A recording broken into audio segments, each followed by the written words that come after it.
रुद्रप्रयाग के गांव में डर का आलम यह था कि लोग अब दिन में भी अपने घर से बाहर निकलने में डरने लगे थे। चीते के हमले रुकने का नाम नहीं ले रहे थे। 1925 तक उसने 100 से ज्यादा लोगों को अपना शिकार बना लिया था। गांव के लोग इस जानवर को यमराज का साया कहने लगे, क्योंकि जहां भी वो जाता मौत साथ चली आती। पर यह सिर्फ शिकार की बात नहीं थी। लोगों ने गौर करना शुरू किया कि चीते के पंजे के निशान हर बार थोड़ी अलग जगह पर मिलते थे, जैसे वो एक जगह से दूसरी जगह पल भर में पहुंच जाता हो।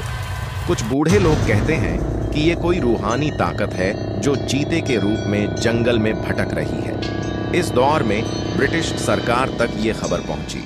उन्हें लगा कि अगर ये चीता नहीं रुका तो रुद्रप्रयाग के लोग अपना गांव छोड़कर भाग जाएंगे।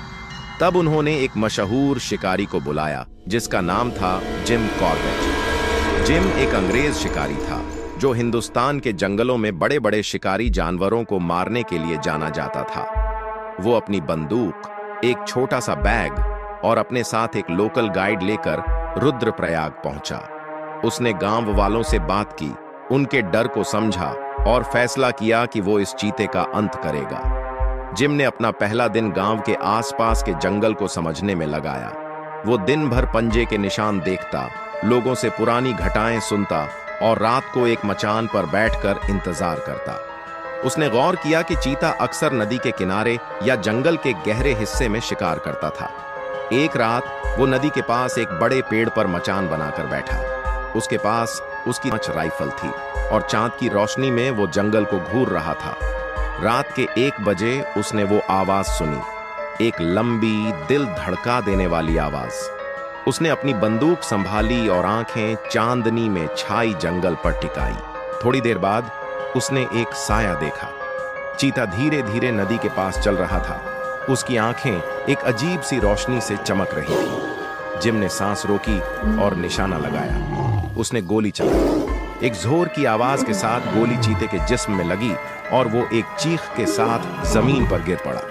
जिम ने सोचा काम खत्म हुआ, पर जब वो मचान से उतरकर पास गया तो चीता वहां नहीं था। सिर्फ खून के कुछ छींटे थे और पंजे के निशान जंगल की तरफ जा रहे थे। जिम हैरान था। उसने साफ गोली मारी थी, पर चीता गायब था।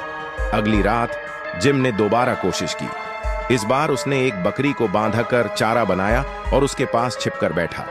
रात के 2 बजे चीता वापस आया। इस बार जिम ने 2 गोलियां चलाईं, एक दिल में और एक सर पर। चीता जमीन पर गिरा और इस बार वो वहीं पड़ा रहा। सुबह जब जिम और गांव वाले वहां पहुंचे तो चीता मर गया था।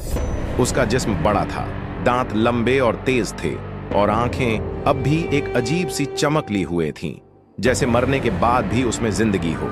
गांव वालों ने चैन की सांस ली और जिम को अपना नायक माना। यह था 1926 का वक्त।